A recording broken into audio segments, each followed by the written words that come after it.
Marshall in the middle.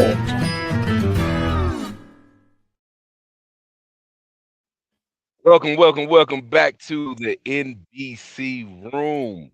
We are here in my little cave in the back of the truck. We're calling it the NBC Room today. We're here with Nate Dogg, Will, Marshall, Top. How y'all doing this evening? Hey Great, man, we're man. doing great. I'm doing Awesome. great anyway. Same here. Hey man, Same here, I'm brother. gonna use my Dave Ramsey. I'm doing better than I deserve, man. Better than I deserve, man. There you go. Yes, We've sir. got a guest So already jumping in right away. There he MB is. Original. So thank Mhm. you yes, for waving. Hey, welcome to the thanks show. for We coming in. appreciate you Yes, showing sir. up. Yeah. Yes, sir. We got some things to cover today, man. But before I go along what our topics were, I want to highlight a lady, Tulsi Gabbard. Uh, if you could share my screen real quick, she has resigned from Director of National Intelligence. All right. Tulsi Gabbard is one of those ladies that I believe in my heart of hearts was a American hero, a patriot. She was also one of those people that was on the left that I gave much respect to all Mhm. throughout her public career over the last 10 years that I've known of her since she hit my radar. She was a lot like a Fetterman where you could tell even if you disagreed with what she had going on, you could still respect her from where she's coming from, and you could tell that there was nothing, you know, nothing malicious about her thoughts or what she was pushing her agendas on. Right? It says Gabbard wrote in her resignation letter that a departure is related to her husband's diagnosis with an extremely rare form of bone cancer. She says, at this time, I must step away from public service to be by his side and fully support him through this battle. Abraham has been my rock throughout our 11 years of marriage, standing steadfast through my deployment in East Africa on a joint special operations mission, multiple political campaigns, and now my service in this role. Gabbard's resignation will go into effect on June 30th. Aaron Lukes, the principal deputy director of national intelligence, will take over as acting director of national intelligence, Trump said in a Truth Social post. That was from the Mhm. MSN today. Um, on a quick sidebar, somebody in the comments left on a personal note. I don't care if she has personal problems. Not a single person that collaborated with, worked for, or voted in favor of Trump will ever get a single shred of empathy from me. First, they're using empathy wrong. She meant whoever this person that calls himself sane person. Uh, it should be sympathy, right? Um, but I believe that Tulsi Gabbard does deserve our sympathy. She was a great American. I don't know if there is more to read between the lines on that. You know, we got this whole thing going on with Iraq. She's been very staunch anti-war. She stood against this for the most part, and I don't know if that might have something to do with playing in this. You know, people can try to drag that out a little more than what it really is, and for to each his own. What you guys say about that? You guys got anything to add to that? Yeah. Yeah, man. With that too, there's also maybe a conception prior to today's announcement because I saw that today as well. Mhm, That she was gonna be on the chopping block, so to speak, mhm. Right, prior because of what happened. What was it, last week or just the week before? right. Maybe about 8 days ago when they The whole supposedly CIA situation. Yeah, raided her office yeah, for UFO files or something like that, or just yeah, files that yeah. hadn't been released yet. Right. And while Trump was in China, I believe. But yet the funny part was nobody ever saw it on the news. Like Right. it wasn't It out was there. I very saw it on vague. yeah, but it was blasted all over social media. But Yeah. it was Yeah. very vague, like you said. And then all of a sudden Mhm. today, she resigned. And I've already talked to a couple people that said, well, we pretty much think that may or may not have been rumor control, that it was in the works, and that Yeah. perhaps maybe the cancer issue with her husband was like not the But I excuse, but but the reason. Yeah, yeah, yeah, yeah. maybe. I don't. I can't. We can't get into it. it is what it Right. is. Right. Pretty vague. Pretty vague. You Yeah. know, on the topic of Iran, and maybe some disagreements.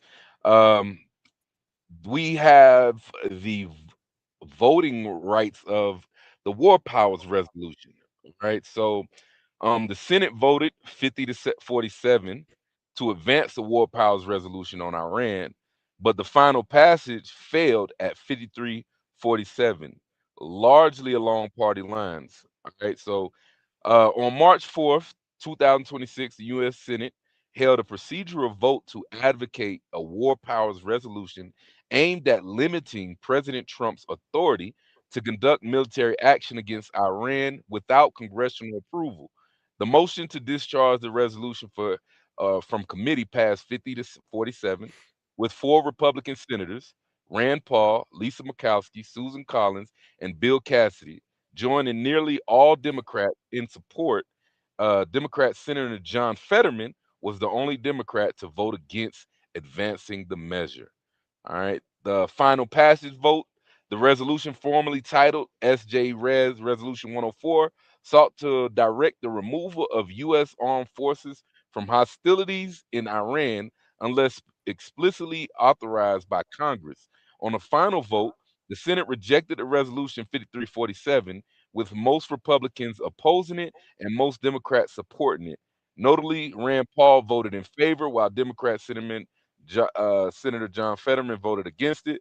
Bill Cassidy, despite supporting procedural advancement, ultimately voted against the final passage, citing the presence of U.S. troops in active combat.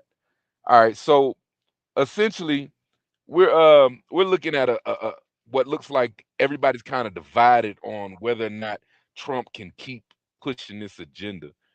I feel like personally, like I said in a couple about 2 months ago when this whole thing kicked off, that I think our worst enemy is from inside, the media and the left, looking like that girl in the bar that's holding her boyfriend in the middle of a fight and letting them get punched. You know what I mean? You can't. We're trying to uh, do something, and they keep putting themselves in the way to make things worse. Top, don't you think that this gives the Iranians ammo to try to sit back and wait it out a little bit, or am I just reaching? Um, Look, I think that all of this is just theater. It's just a bunch of blah, blah, blah that doesn't mean a whole lot of anything. Mhm. Our national security is going to be handled by our president, and the Congress can vote and do all those kinds of things. But if there's imminent threats, I believe that our president and our Secretary of War are going to go do the things that they need to do, and then they can come and talk about it later. Right. It, Declaring war on some other nation is different than handling a security concern. I I don't know if we are in a position to declare war like on anybody, maybe except for like China. They're the Right. only ones that we could have a real war with. Everything else is just a stupid massacre. Even Russia, if I'm honest with you, the Mhm. the thing that I see that I'm excited about all of this is that the nations around the world are coming to an understanding about what power looks like, and this new world is going to be more together, I believe, than we've ever seen before. Mhm. And each group can handle their own area.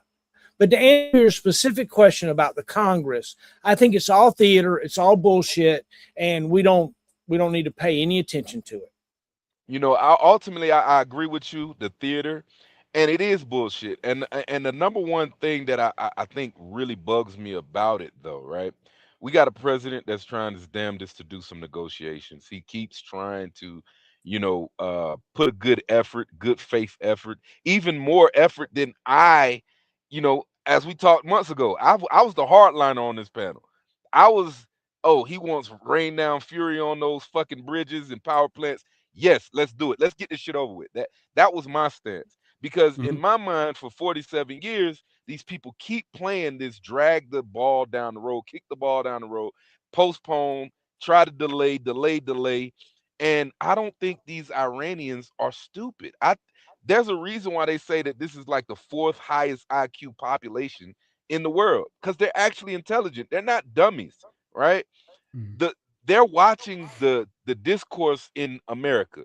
They're watching the battle between our left side and our right side. They know how our government works and our election systems work, and they know we have a midterm coming up. And they know that if they postpone this thing as long as possible, the weaker Trump actually gets with all of this, right? Whether we like it or not, I am 100% a Trump supporter. I I don't I, my stance off the rip when it first started was, once we claimed that we destroyed their military and we called it a victory, I thought we should have pulled out, right? Now here we are talking about, now there's internet cables running on the bottom line, $1 million cables running on the bottom line from Oman to the Iranian peninsula, that the Iranians are trying to tear up so they can use that as a leverage to destroy internet for Pakistan and India, right? Me personally, Mhm. there might be some good. No more spam calls would be nice, right? But but but they're sabotaging the world on a regular basis, and our people here are constantly fighting the agenda and holding our president's fist while he's trying to punch. And I think that this is what they are aiming for. They want to postpone this stuff. What do you say, Nate? Well, if this is a war, been the weakest one I've seen in probably my lifetime, because I think we've been at a ceasefire now going on 7 weeks, pretty much at this Yep. point. We went in Yep. there and whooped the shit out of them, whooped their ass pretty damn good, and we've been at a ceasefire for over 6 weeks. Right. Like I said, I Right. think we're at week 7 right now, but Yeah.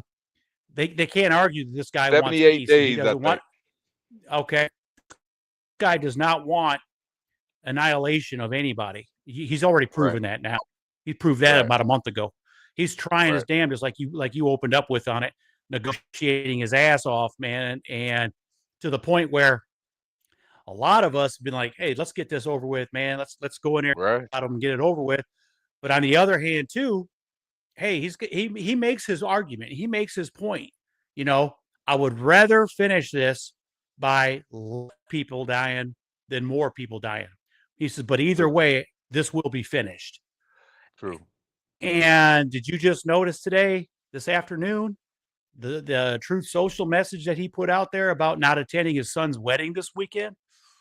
No, I didn't. So I he didn't says, get that. so tomorrow, I believe tomorrow, Saturday, his son Trump Jr.'s married tomorrow or Oh, Sunday, wow. but I'm thinking tomorrow, down in I believe Florida or the Keys or one of the islands down there, but it could be Mar-a-Lago actually.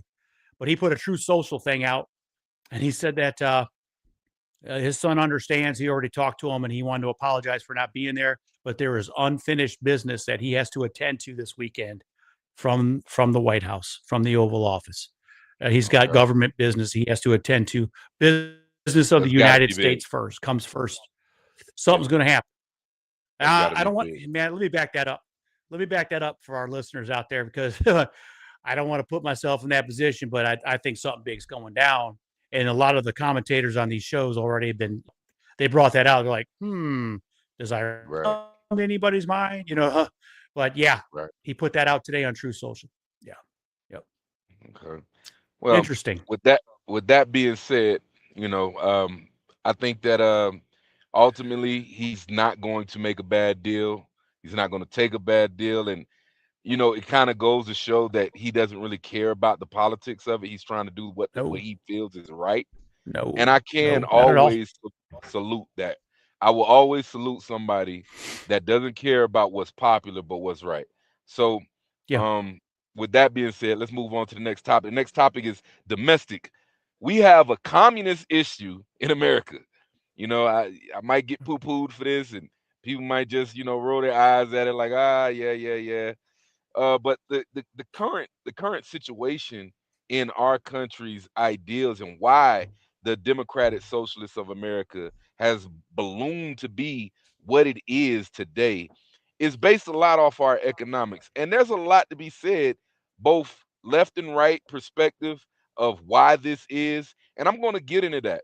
But what I want to do before that, I want to lace it up first with a video from Jeff Bezos, right? He had an interview last week that was very telling, right? So I want to play that top. If you could share my screen real quick. Good morning. We are here on the factory floor this morning of Blue Origin, and we are here with Jeff Bezos, the founder of Blue Origin, also, of course, the founder of Amazon. You guys got sound? Good morning. We are here All on right. the factory floor this morning. All right. Oh, didn't mean to do that. Good morning. We are here on the factory floor this morning of Blue Origin, and we are here with Jeff Bezos, the founder of Blue Origin, also, of course, the founder of Amazon. It is great to see you. This is remarkable, by the way, just the scale of it. We've been talking about it all morning, but of all the people that we could talk to about everything that's going on in the country right now, in the economy, AI, jobs, space, we want to talk to you. And there is so much to talk about. We're going to touch on that, policy, politics, and so much more. But one of the topics that I thought we should talk about, and maybe even start with, is these days it feels almost impossible to pick up a newspaper without reading a headline about wealth in America, about the billionaire class, about wealth inequality and policy and everything else. And it's taken a uniquely critical turn, I think. And I'm so curious, before we even get into everything else, what you think about that right now.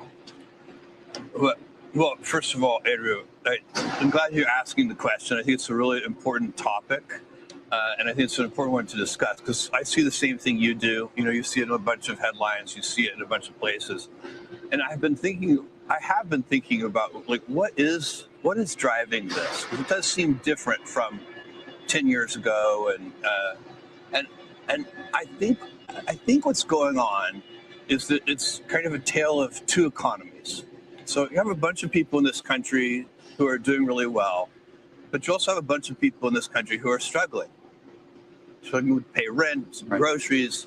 And so what's happening here is politicians are using the kind of age-old technique. So there's this tale of two economies, and they're using this age-old technique of, picking a villain and pointing fingers.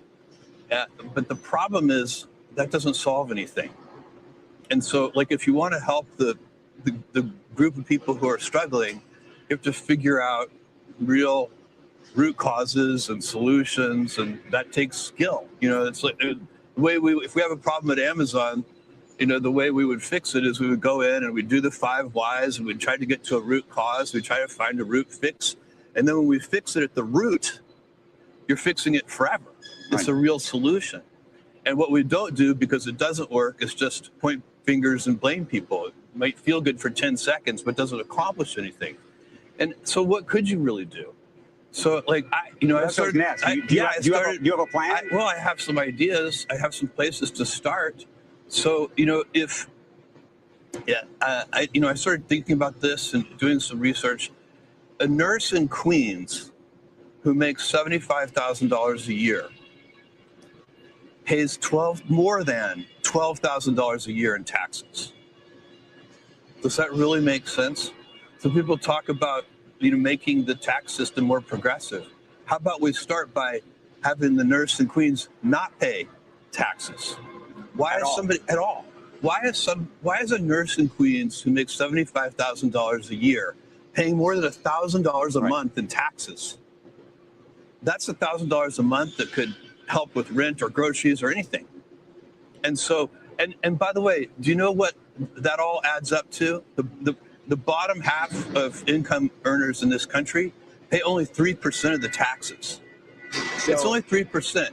We can find 3%. So we don't have, it's a small amount of money for the government, that.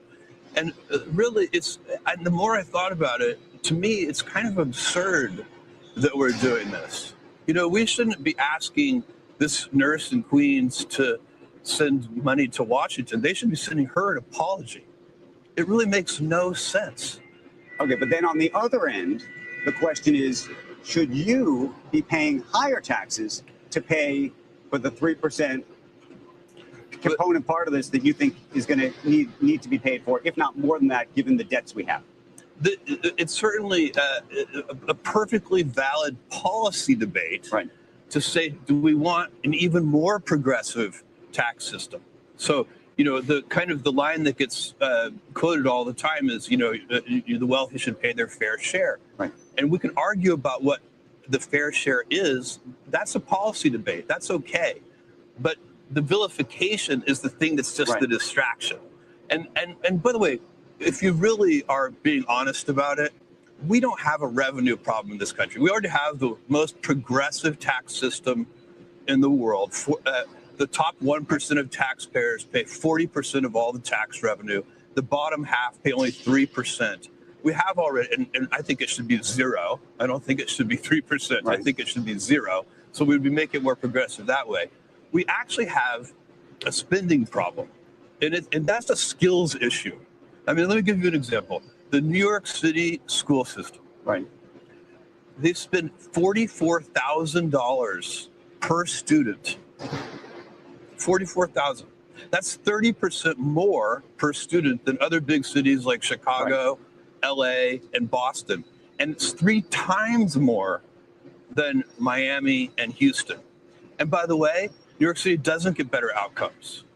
But so what this? Listen, let me just say, if we ran Amazon the way New York City runs their school system, right, your packages would take 6 weeks to arrive.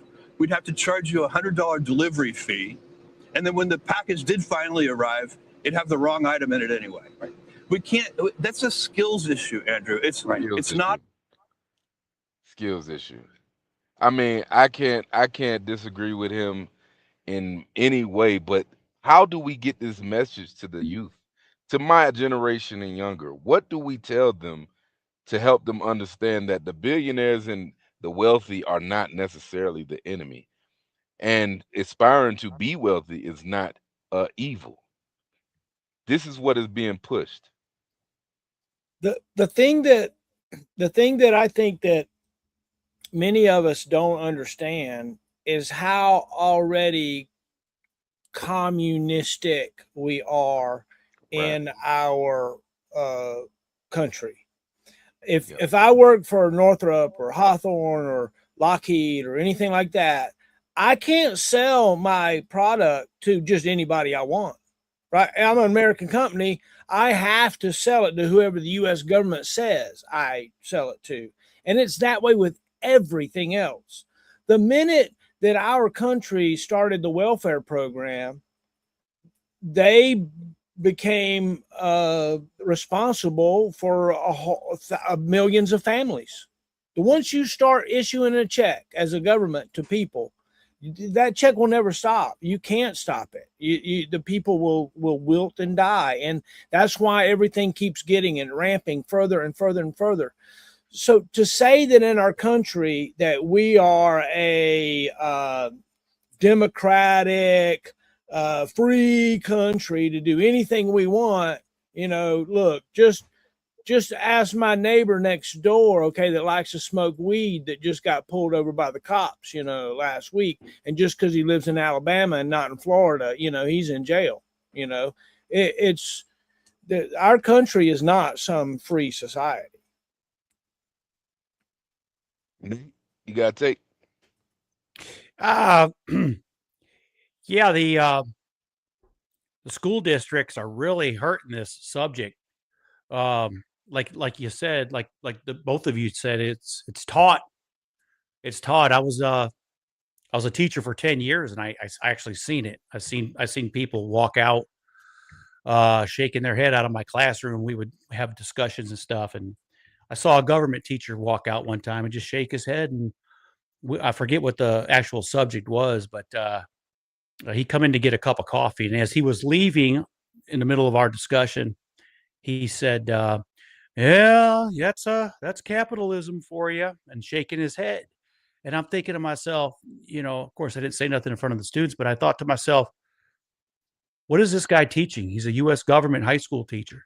What is this guy? What's going on in his classroom? he's obviously anti-capitalist.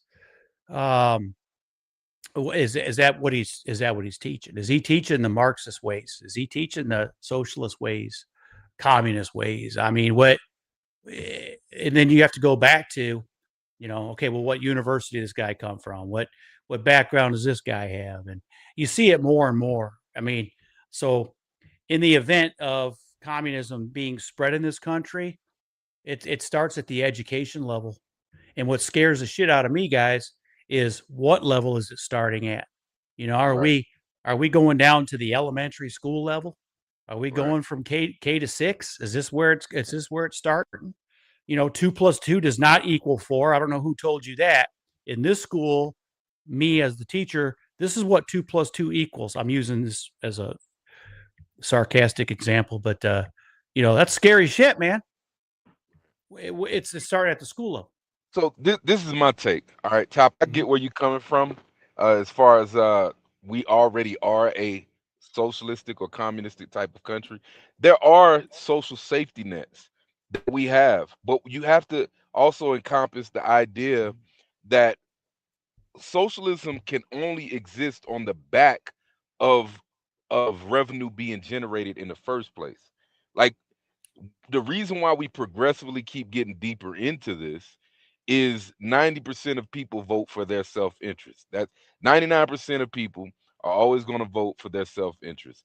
And these politicians are reaching out and persuading people that things that are inherently not a human right are a right, like healthcare.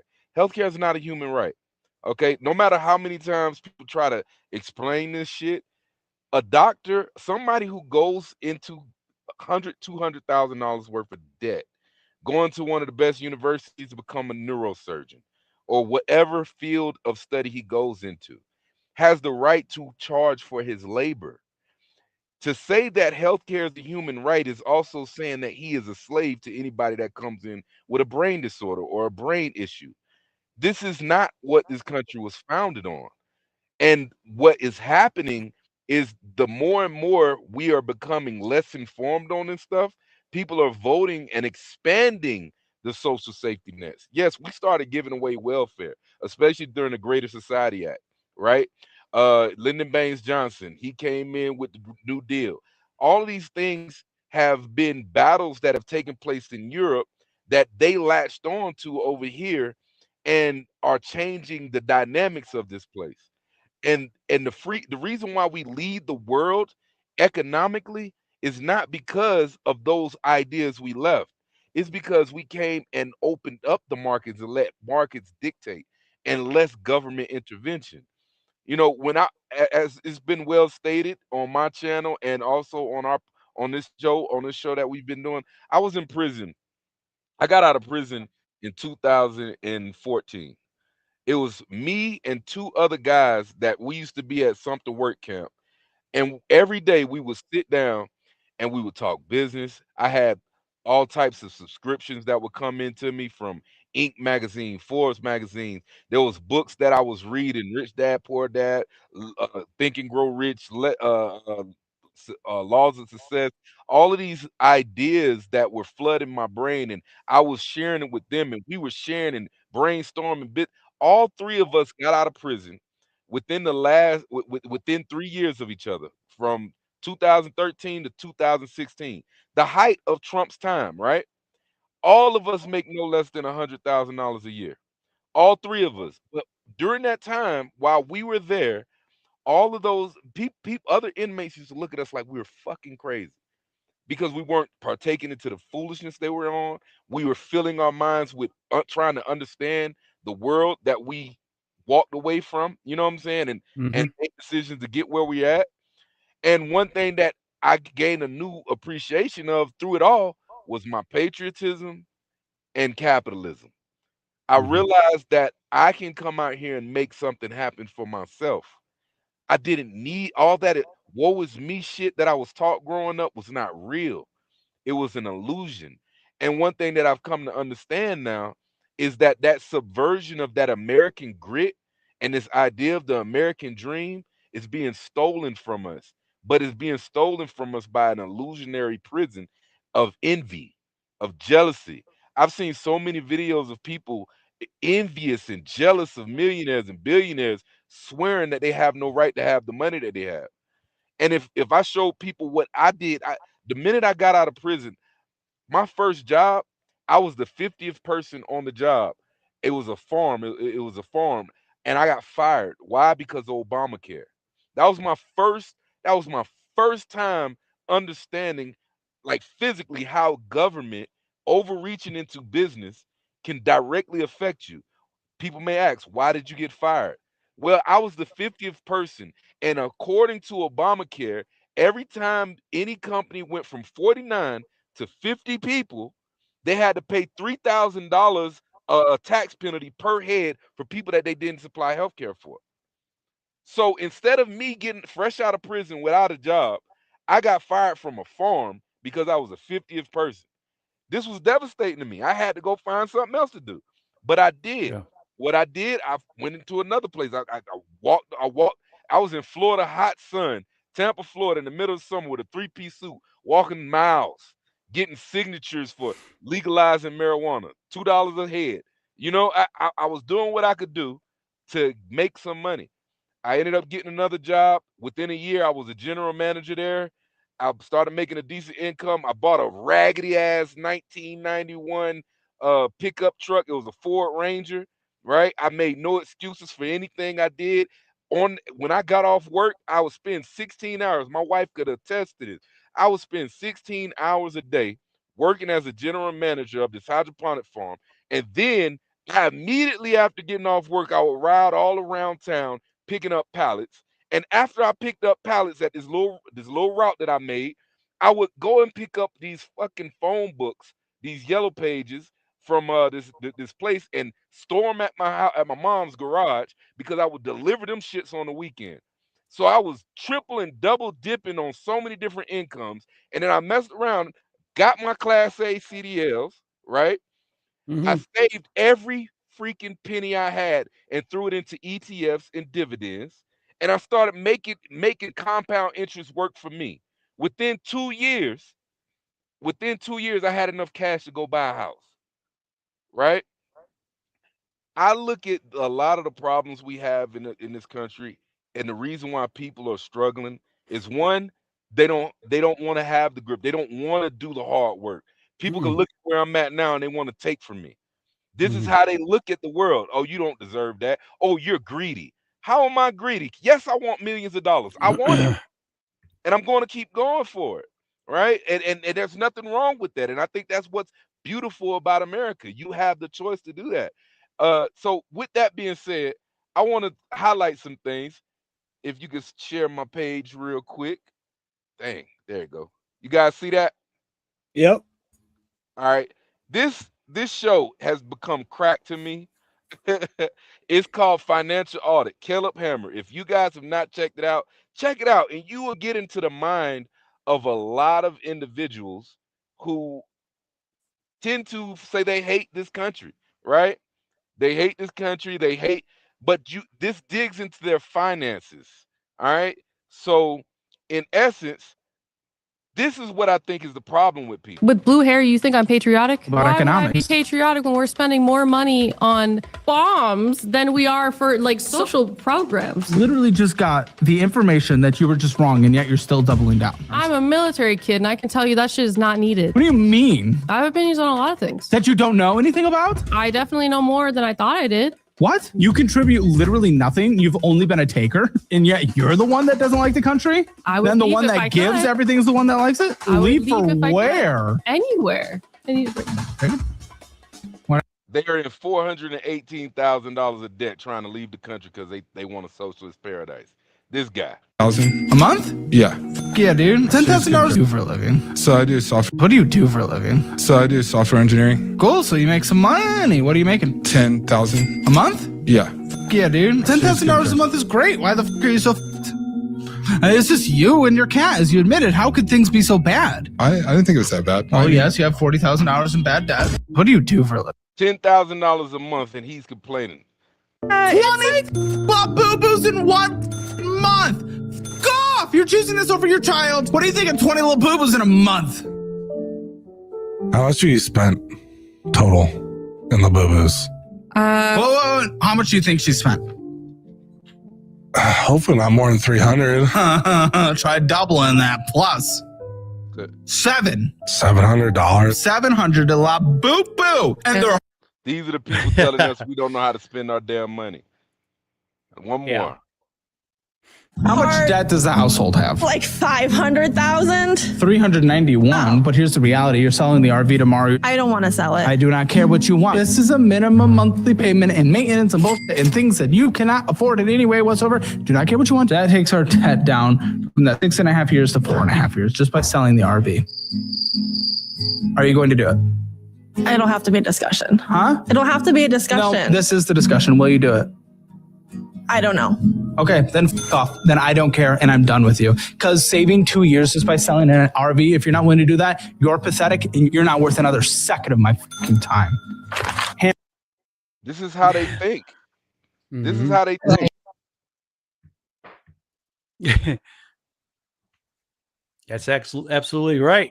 Yeah. Well, that's also a TV show. You know, it's also, you know, drama. But if you listen to some of these kids out there, though, and I mean kids as in 30, 32, 35 years old, that's a lot of their mentality these days, too. Right. I got some family members that ain't too far from it, brother. It's amazing. It is an amazing world that we live in, and a lot of people have, I guess, crazy ideas about what entitlement looks like, what they need to have, and I'll tell you, I got brainwashed for a long time with NPR, and look, the money that our country makes is fake. They print it out of the air. They allow the Federal Reserve and the Federal Reserve banks to just decide they're going to print money at any time. And the government spends money like nothing.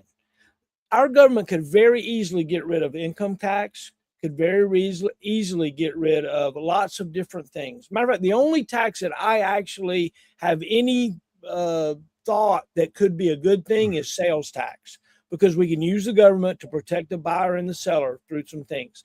That's what I think should be taxed. No, I don't think anything else should be taxed. No property tax, no income tax. There's lots of countries across the world that aren't taxing their residents like we are. Well, there's a lot to be said about that. The Federal Reserve, yes, there is a lot to it when it boils down to the printing of the money, the money print to go blur, right? But the reality of that is that's not a new phenomenon. This has been happening since the Roman Empire. And these are also reasons why countries collapse. You can't keep printing money. You can't just do it unfettered. They have to, all right, if we print up a bunch of money, they have to do what is called now inflationary policy. And they have to bring back in with high interest rates. And the reason why is because it's not relative. It's just like how people don't understand why fuel prices are high right now. They think, oh, because we have fuel here, that it shouldn't be affected by the market. No, it's just like your house. Anything is a marketplace. If the house next to your house sells for a higher price, it affects the price of your house. So what is your house? It's still a marketplace. So our currency is affected and effective on a global scale. The exchange rates from Nigeria to Lagos, from Lagos to China, everybody's currencies have to weigh against each other. And the more we print, it's like we're shitting on other countries. The more we print on our dollar, so we can't just print willy-nilly and not be accountable to it, because that does is fuck our business up on the global scale. So I get where you're coming from with it, but there's levels to it, and one thing that people don't understand, right? These same people that I just showed you, they're the people that are complaining about gas prices. I showed this once before about 3 or 4, no, maybe 2 months ago. So it was about 8 episodes ago. This right here, if you guys can share, if you can share this with me, share my screen. This is the U.S. gasoline prices from 1990 to 2026. How many of y'all have heard this the crying that people have been doing? Oh, y'all want to talk about how Biden's gas prices and what about this? What about this? And people don't understand why people on the right were mad at Biden's gas prices versus what's happening right now. In 2022, after Biden destroyed the fuel market in America by destroying our own pipelines, firing tens of thousands of our own workers. Nobody cared about them losing their jobs, right? Of all Nope. pipelines. Our fuel prices were at $4.80 on average across the country. Today, our prices at the height right now on May 26th is $4.03. We still haven't seen that. And people will say, oh, well, why y'all were mad at Biden, but you're not mad at Trump? The reason why we were mad at Biden, this was a direct policy decision attacking our own markets. This situation is a fucking lunatic country that decided to say, fuck y'all national waters. We're going to hold it hostage. It's not even in the same universe. This ain't the same argument, right? This is not a direct, oh, Trump made a decision and he decided to fuck us. No, Biden made a decision and directly decided to fuck us, right? So here we go with also the inflation rate. Current U.S. inflation. Once again, 2021, direct policies of a lot of expansion of social programs, stimulus check, all types of stuff in 2021 and 22 that Biden and Kamala were doing, and our inflation rate was at a height of 7, then 6.5. After Trump, we got down to 2.7, and we're here on 3.8 right now, currently this year. Why?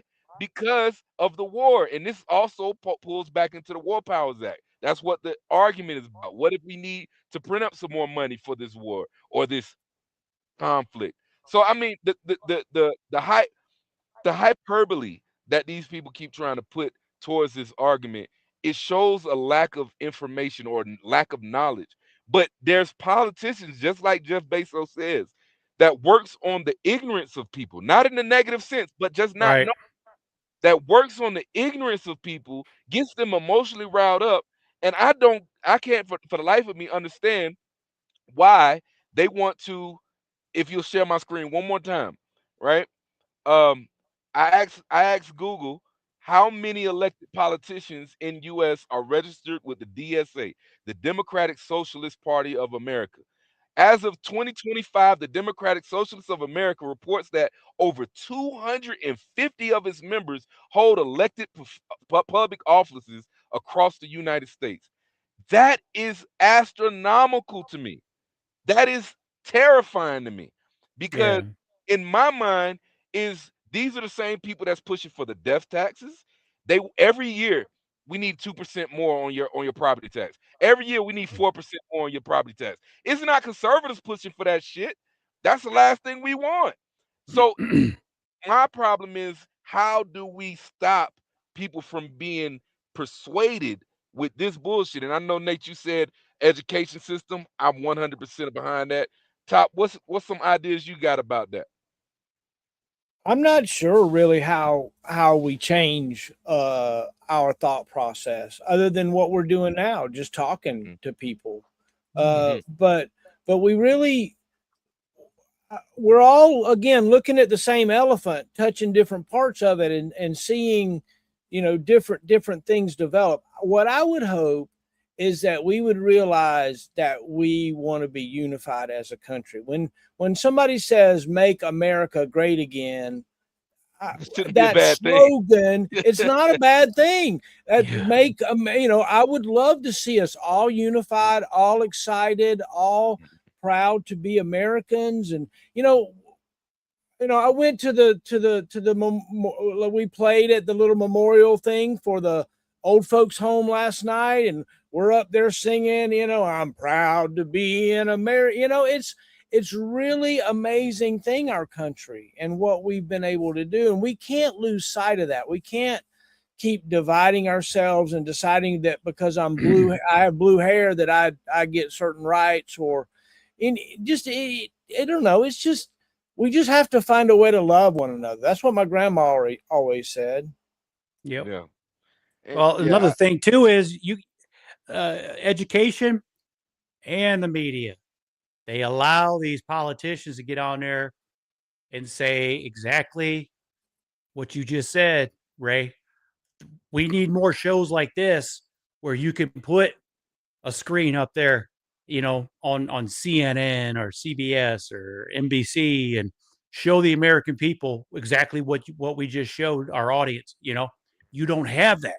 We don't have that in this country, and until we do, until we have some, but until we have more of them and people understand, it's never going to get out there.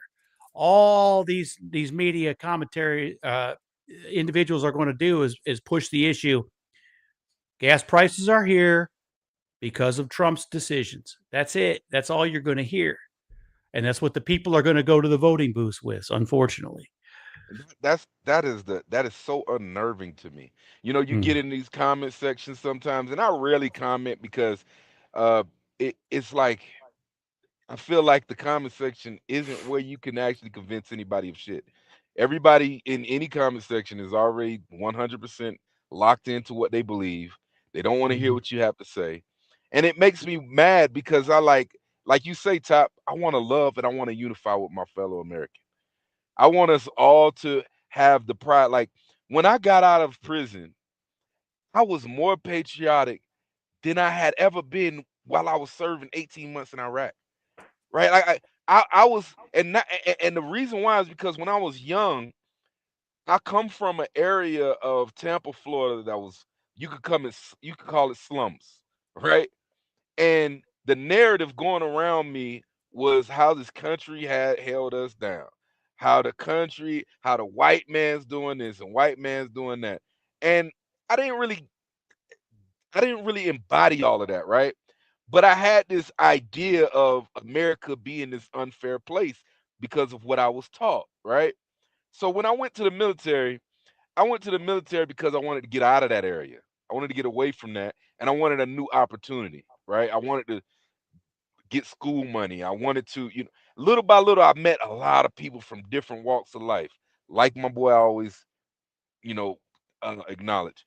I I came to a understanding that all of us are in this umbrella and we're all flying the same flag.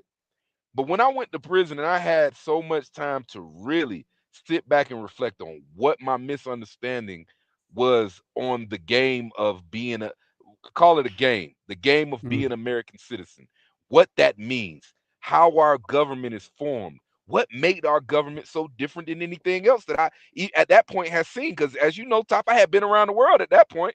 I'm sitting in a 9 by 8 cell after have traveling the world, seeing so many different cultures, meeting so many different wonderful people.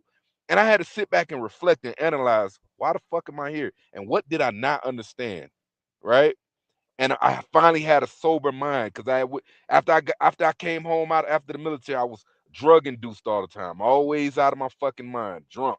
You know, I'm clear headed. I'm reading, getting really informed on things, and really trying to understand my stance on things. And I came out of prison a patriot, understanding how unique this experiment that we call America. Humans never done this before. Black, Mm. white, yellow come together and under one flag. That's not normal. This is a Mhm. abnormal experience. That's why they call it the melting pot. But the number one thing that gets us to actually unify and move forward as a country is the same thing that I feel that I'm doing right now. I'm sitting in the back of this truck, right? I'm out here on my own free volition grinding hard for for finances for my future, for my kids' future, and there's nobody stopping me from doing that. And my Mhm. kids one day are gonna look around at the big lake on the side of the house and just they're like, God damn, my daddy did his fucking thing, right? They're Mm. fucking they're gonna appreciate it. But this is a place where you can do that. This is why Yeah. everywhere in the world we are the net importers of people. There's nowhere in the world people want to come to more than America. And we don't ever ask ourselves why. But you got so many privileged people in this country that will spit on it and then ask for a check from the rest of the taxpayers. And that is Yeah. despicable to me. That is so despicable to me. And I don't know how to unify that. I don't know how to unify with that other than trying my best to enlighten them one show at a time. You know? Yeah, that's it, man. One show at a time, like you just said. Yeah. And it's unfortunate too. It's sad. People will hate you, and I don't mean dislike you. People will hate you. Yeah. For what you've earned and what you Right. have. Does that make sense? Yes. Does that make sense, Will? Have you experienced having nice stuff and friends and family alike will despise you because and do the whole, well, it must be nice to be rich. Right. And man, I'm like, Rich, do you know what it took me to buy this house? Do you know what it took me to buy that right there? Do you know what it took me to pay that motherfucker off, man? You know what I'm saying? And my wife and I built a brand new house when I retired from the Army in 2010. And I took a couple into the house for the first time. And I literally just met them at the bowling alley about 2 weeks prior. And they wanted to come by and see the inside of the house. When I took them in, the first thing out of her mouth was exactly that. Must be nice to be rich. And I'm like, rich? Motherfucker, you know how I started in this world, man? Shit. Right. Me and one of my friends was riding around with this was 2019, and he had a 2018 Corvette ZR71, right? And we get out at this liquor store. We're about to grab a bottle of Patron, and we just celebrate the good life. We came a long way, and he said some people walked up. It was a female walked up to him and said, "You know how many kids you could feed with the money it cost to buy that car?" We're just like, "What the fuck are you talking about? Like, do you know how many hours and how many days, sleepless nights it took me to earn this car?" You know what I'm saying? Like, and that's what really bothers the shit out of me is because, like I said, when we first started this show, what was I doing? I used to be at my home office all the time, right? Now, for the last 2 months straight, what have I been doing? In the back of my semi truck, grinding, working my ass off. I came across a great contract. I couldn't say no. But the people that will see the fruits of that will look at it and do that same shit. Must be nice. Motherfucker, I ain't seen my family in 2 months. You know what I mean? Yeah. How about you go do the same shit? You know what I'm saying? And I just don't get it. I don't understand it. Sounds like Judas. I swear. You see who that is, right? That's Fez. You remember Fez? Oh, that is. Yeah. What's up, Soldier? Woo! Thank you for joining us. She was in our unit when we were in Korea way back. Okay. Yeah, she's an amazing one woman. She's a great Christian. Just a super lady, a super leader in her community out in El Paso. Yeah. Hell yeah. Right. Sweet. So right on that topic, it kind of transitions well into the Cuban situation. I know everybody heard about Raul Castro, right? Being indicted. Before we dive deep into it, I wanna show this segment of this lady. She is interviewing a guy, and he is a Cuban refugee, and he's been here for well over 40 years now. And I wanted to show his reaction to this. Oh, yeah. I think I know what you're going to show. Tell me about what today means in the news of the indictment of Raul Castro. It means some justice for the Cuban people. For 67 years, I'm sorry, we have been ignored by everybody, the United Nations, the Organization of American States, the European Union, everybody. So we hope this is the beginning of the downfall of the Castro regime. Sorry, little emotional. And we're ready to go back and help in the reconstruction of our country. You and yourself, multi-generations, what are you hoping happens next? Well, this should be the beginning of the downfall. This should be the beginning of a liberation of Cuba with the help of the United States. Tell me about.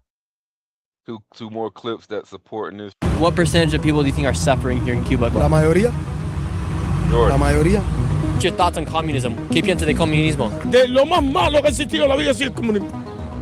Porque realmente ninguno es comunista. None of the gas stations are even in operation right now because there's quite literally no gas. And we stand out like sore thumbs here, so they're wondering why we're here with cameras, interviewing people. They want to know what's happening and what people are saying. That's why people are not talking to us much. They're asking why are we trying to leave the hotel early. Cuba right now is facing one of the largest humanitarian crises in the world. Cuba's government is a one-party communist-ruled country, and they are facing massive food shortages, daily blackouts, and a lack of medicine. And right now, a U.S. blockade is restricting oil and gas from coming inside of the country. With communism and socialism on the rise in the West, I wanted to see what life in communism is really like firsthand, as Cuba has been living underneath communism for over 60 years. Upon arrival, I completed all required documents and had received a visa for journalistic activity. However, once I landed, he has your best interest at heart, right? What's your take? ¿Qué fue el cambio después de Maduro? To all the people who want communism in America, you might want to go watch Nick Shirley's full video when he goes to Cuba. What's your opinion about communism? And why is it bad? ¿Por qué está mal? ¿Qué fue el cambio después de Maduro fue capturado? Yeah, they can't talk about it. It's kind of interesting asking about these political situations that you could talk about in the United States completely freely, but a lot of people are timid, and you have to respect that because you don't want to put them in a bad situation. These people can't speak freely in their country. Why? Because it's a communist country. And just like China, if they speak freely against their own government, they'll go missing. They'll get threatened. Their families will get threatened. That's communism. But, you know, just keep listening to the likes of Hassan Piker because he has your best interest at heart, right? Wanted to share that real quick. You know, that guy Nick Shirley is a young American patriot, man. He is really, he's a hero, man. And if you guys are watching and you don't know who Nick Shirley is, drop over there and give him a like and a share and subscribe to him because he's phenomenal. Yeah, man, we live in a very great place. We got people out here calling to kill our damn president and nothing happens to him. Right? Nope. But people don't realize socialism is only is a pathway directly to a communist regime. And people try to separate the two, but they're the same thing. It's all about taking the means of production, consolidating it, and centralizing it into one government body. So you think everybody's going to be equal. You're going to spread the wealth around. No, you're just making a new elite class that didn't earn it. That's all. You're going to make an elite class of government officials that are now elected with sweet words. And now they turn around and they manipulate the people and suck the life out of everybody and then tell you, if you talk bad about us, we're going to lock your ass up. And I think this right here, the indictment of the regime, or not Fidel, but Raul Castro, is a good testament to show how Trump is always trying to work in good faith, because there's no political gain in this. What you guys take on it, Nate? I'm with you. 94 years old. That guy's gonna probably die in prison. You know, but that clip you showed, the first one too. Did you see all the people? The first instinct out of their mouths, you know. What are you talking about, communist? You don't even know what you're talking about, you know, because they know if they were to turn around and say, yeah, you're right, we are a communist led, you know, by our government, and we are oppressed, and we are starving, and we are going into the trash cans, man, they'd be dead that day. They might not even make it an hour after the show was over, you know? Yeah. So we decided to indict somebody for something that happened 30 years ago. Yeah. Yes. Well, I mean, so why now? Why wasn't it a big deal 30 years ago? What Trump? I don't. That's Trump. The thing that's so well. Okay, I don't know. 30 years is a long time to go back and go, oh, now I'm going to go kill you or whatever. It's like, I get exactly where you're coming from. I think, you know, it's all a premise.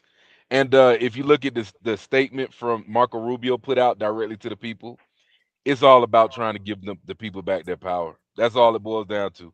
So Marco Rubio made a statement. If you guys want me to pull it up, I can. There's a statement he made directly to the people, but he spoke in Spanish.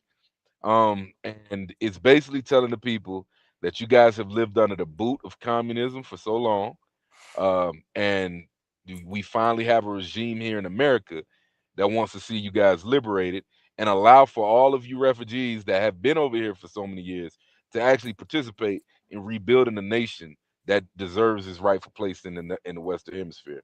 And you know, that I can't say that you with Venezuela, you can say that, yeah, we went down there and we really want the oil. Maybe.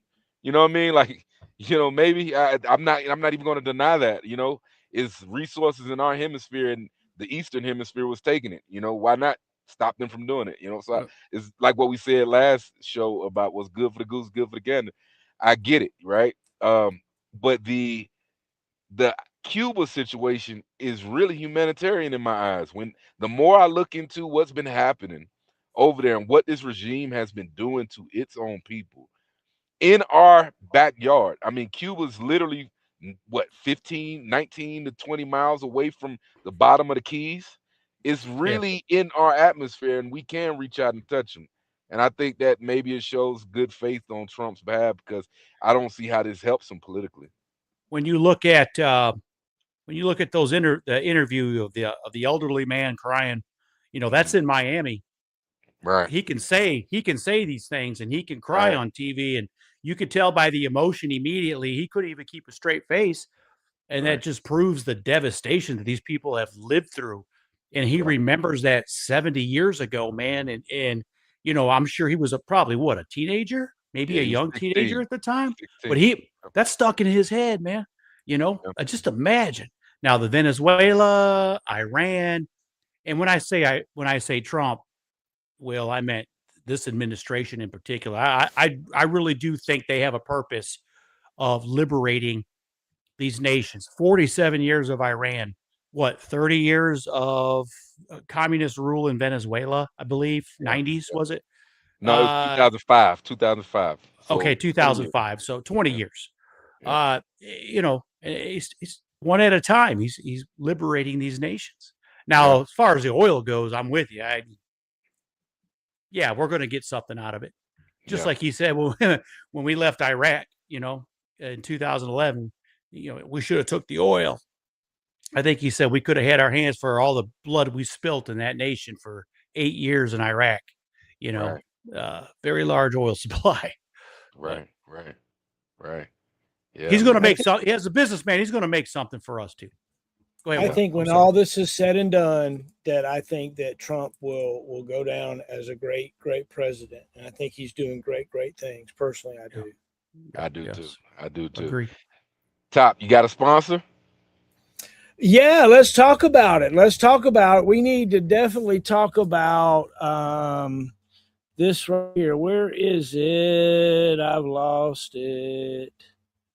What the heck? Well, we'll have to, did they do something different? They move it? My media assets aren't where they used to be. We got to put Penny Cox way up there. Right. But, oh, there it is right there. I found it now.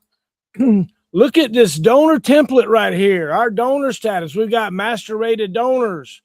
We've got senior rated donors, and we've got basic donors. And please don't hesitate to donate. And also Penny A. Cox, Esquire, for all your attorney needs. If the popo's chasing you, call Penny A. Cox, Esquire. Dude, I appreciate you guys hanging out with me and us having these discussions. Believe it or not, I look forward to them every week. This is except for my monthly lovemaking session with my wife, I look forward to these as much as good as anything, you know. So oh shit. I love it. Hell yeah. Yeah, I love you guys too, man. It's been a pleasure. And I see great things for the future, man. I mean, one show at a time, man. And I noticed we're getting a lot more people commenting too on this particular show, man. It's awesome. Yeah. So we just got to keep it up. And what I've realized is the less I talk, the more people stay around. So I think it's doing pretty good. No, man. Hell no. You're an integral part, man. Integral. All right. Good night, Hey, everybody. love you Good night. guys. Love you, man.